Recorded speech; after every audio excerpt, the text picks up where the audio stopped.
Ce qui se passe chez M. Zelelin est digne d'un véritable film de chasse. Oui.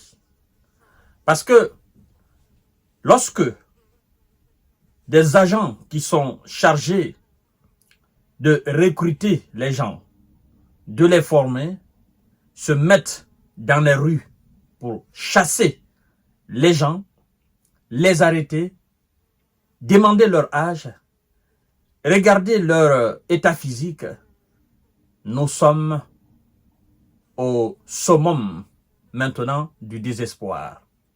Ce n'est plus de la mobilisation pacifique. Ça, c'est de la mobilisation forcée. C'est purement digne d'un film de chasse, mesdames et messieurs. Ils sortent dans les véhicules et sillonnent les rues. Et à cause d'eux, aujourd'hui, des gens ont peur de sortir même, aller se promener. Partout, dans les villes de Kiev, dans les grandes villes, dans les agglomérations, partout, les gens aujourd'hui ont peur de sortir. Parce que ils sortent de chez eux, ils ne savent pas s'ils vont rentrer ou pas. C'est que vous pouvez sortir comme ça de chez vous pour aller acheter le pain, vous tombez sur un agent ou vous tombez sur des agents qui sont garés quelque part dans la voiture et qui surveillent par exemple votre couloir. Vous sortez pour aller acheter le pain, vous êtes certainement en culotte et en sous-vêtements et puis on vous arrête, on vous amène directement. Eh oui, on vous amène directement, mesdames et messieurs. C'est ce qui est en train de se passer. Ou vous sortez pour aller au supermarché, on vous voit, on vous arrête directement, vous êtes dans la voiture et puis vous partez au recrutement. Chères dames, chers messieurs, chères demoiselles, la situation est devenue très désespérée, la situation est devenue calamiteuse, la situation est devenue très misérable du côté de M. Zelelin. Il est complètement désemparé. Ils ne savent plus quoi faire réellement. Parce que, et vous devez vous poser la question, qu'est-ce qui s'est passé pour qu'ils arrivent à ce niveau-là? C'est parce que tout simplement, les gens ne veulent plus aller. Et le simple fait de ne plus vouloir aller, ça veut dire quoi? Ça veut dire tout simplement que les gens n'approuvent plus la politique intérieure et la politique extérieure de leur président. Parce que si les gens étaient aussi patriotes, comme on prétend, comme on annonce, ben écoutez, ces gens seraient partis massivement se faire recruter. Ils seraient partis massivement, n'est-ce pas, se faire former pour aller remplacer les S qui sont tombés ou les S qui sont blessés sur le terrain. Mais puisque les gens savent que ceux qui sont partis, ils sont jamais revenus, ou du tout moins ils sont revenus, mais ils sont plus en réalité des hommes, ben, les gens savent que là-bas c'est la désolation. Là-bas ils seront considérés comme des, n'est-ce pas, des canons à chair. Mesdames et messieurs, si c'est pas encore fait, s'il vous plaît, abonnez-vous sur ma chaîne YouTube Kanté J Visionnaire. Continuez à vous abonner sur ma page Facebook Infomonde. Partagez la vidéo. Et je vous le dis parce que, comme j'aime le dire, la répétition est pédagogique. Hein. Lorsque vous vous abonnez sur ma chaîne YouTube, Kanté J Visionnaire, je vous prie d'activer la cloche de notification pour que vous ayez en temps mes émissions.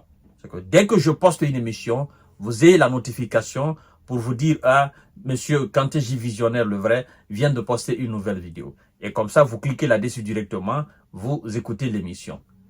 Et vous continuez aussi à vous abonner sur ma page Facebook Infomonde, mesdames et messieurs. Écoutez très bien, la situation est très alarmante. Chères dames, chers messieurs, chères demoiselles, monsieur Zelelin n'a plus d'hommes pour aller combattre. Oui, c'est très très alarmant. À Lviv, ça se passe à Lviv. Des patrouilles traquent des hommes tels des gibiers en âge de combattre pour remplacer les S qui sont tombés sur le terrain de bataille ou blessés au front, mesdames et messieurs. Écoutez bien le récit. La voiture file sur l'avenue baignée de soleil qui traverse le quartier dortoir de Sikiv. Très important de le savoir. À Lviv, Alexandre Matchouik est au volant. À ses côtés, Seri Fourban, l'œil aux aguets, observe des allées et revenus des passants, tel un lion tapi dans l'ombre, n'est-ce pas, qui se tire sur le ventre, cherchant à surprendre sa proie. Donc, lui, il est tapi dans la voiture. Il regarde comme ça, tel un félin. Les passants en quelque sorte, ce sont des proies. Il les regarde comme ça. Il analyse. Lui, il a 25 ans. Lui, il a 50 ans. Lui, il peut avoir 30 ans. Lui, il est en bon état physique. Lui, lui ne peut pas. Et quand il est convaincu, il sort comme le lion. Paf, il bondit sur sa proie. Et lui, quand il sort, il vous arrête. Quand il vous arrête, votre pièce d'identité, votre document militaire, mesdames et messieurs. Et alors, il lui suffit juste de faire un signe à la tête pour que la voiture vienne et pour que les agents qui sont là vous arrêtent et puis vous amènent directement. C'est que vous sortez de chez vous aujourd'hui en Ukraine, vous ne savez pas si vous allez retourner chez vous ou pas. Vous sortez de votre maison pour aller acheter de la nourriture. Vous ne savez pas si vous allez rentrer ou pas. C'est ce qu'on vous explique clairement, mesdames et messieurs. Écoutez bien. Alors, Seri Fourban, l'œil aux aguets, observe des allées et revenus des passants. Il est un peu plus de 10 heures, ce mercredi 19, n'est-ce pas, juin. Et les deux collègues viennent à peine de quitter le centre de recrutement pour une de leurs patrouilles quotidiennes. Leur travail consiste à arrêter des passants afin de vérifier leurs documents militaires. Leur travail consiste à arrêter du gibier afin de savoir ce qui sera chassé, ce qui sont. C'est comme de la pêche. C'est comme de la pêche. Vous savez, il y a des zones, quand on fait de la pêche, il y a des zones où c'est interdit d'aller pêcher là-bas parce que, voilà, là-bas, les poissons ne sont pas encore vraiment matures ou, voilà, là-bas, c'est interdit, il y a plus grande chose, ça fera du mal, n'est-ce pas? Et il y a des zones où c'est conseillé d'aller pêcher. C'est comme ça. Lui, c'est son travail, ça. Son travail, c'est de chercher, c'est de sortir dehors, aller patrouiller, regarder, voilà s'il y a des passants ou s'il n'y a pas de passants. La situation est alarmante, mesdames et messieurs. Alors, de vérifier leurs documents militaires, les contrôles s'enchaînent. Il suffit d'un mot ou d'un acquiescement silencieux entre eux pour que le conducteur braque soudainement le volant et que lui et son collègue sortent du véhicule pour interpeller un piéton. Les hommes arrêtés sont identifiés sur des critères très simples. Bien portants, ils sont entre 25 et 60 ans, l'âge légal pour être mobilisé dans l'armée. Il arrive aussi que certains changent de trajectoire à la vue des deux agents du centre de recrutement. Cela n'échappe pas à l'œil avisé. Vous voyez? Il arrive que des gens changent complètement leur trajectoire. Vous comprenez? Il arrive que des gens changent complètement leur trajectoire. Mais qu'est-ce qui se passe? Il y a des rues où il y a des boulevards, sachant très bien que les gens sachant très bien qu'ils peuvent rencontrer ces agents-là, ils changent complètement, ils abandonnent ces boulevards.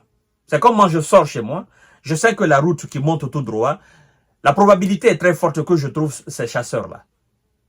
Et je sais aussi que celle qui se trouve à gauche, la probabilité est très forte que je trouve ces gens là-bas.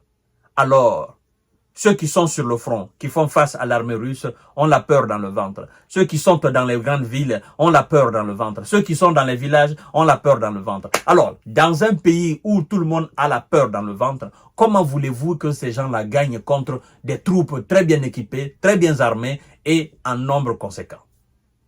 C'est pourquoi on leur demande de faire la table avec monsieur Poutine, afin de trouver réellement une solution pacifique, une solution diplomatique à cette situation-là. Mais puisqu'ils n'arrivent pas à comprendre, ils vont toujours continuer à faire. Parce que pour ces gens-là, pour ces agents de recrutement-là, c'est devenu amusant en fait. Eux, leur travail, c'est ça. Eux, ils vont pas sur le trône, ils vont pas sur le terrain pour combattre. Leur travail, c'est de recruter, c'est de sortir, c'est d'aller chasser le gibier, c'est de les ramener devant, voilà, les Russes qui sont très bien équipés et très bien armés et en grand nombre, en un nombre conséquent. Voilà. C'est leur jeu favori. C'est comme dans un jeu de PlayStation. C'est dommage que ça soit ainsi. Mais puisque ils veulent faire plaisir aux Occidentaux et aux Ricains, ben, ils vont tirer le diable par la queue. La faute à qui? À l'élite. La faute à qui? À M. Zelelin et à ses petits copains qui sont à la tête de cet État. Mesdames et messieurs, à tout à l'heure pour notre série d'informations de décortiquage. Partagez cette vidéo dans tous les groupes possibles. Continuez à vous abonner massivement sur ma chaîne YouTube Kanté J Visionnaire le vrai. Activez la cloche de notification pour ne plus rater mes vidéos. Mais aussi, continuez à vous abonner sur ma chaîne Infobond. Je vous invite également à cliquer sur, n'est-ce pas, le bouton partage, partager la vidéo, mais aussi activer la cloche de notification aussi. Et puis, nous continuons le travail. Merci beaucoup. Je vous souhaite une excellente journée de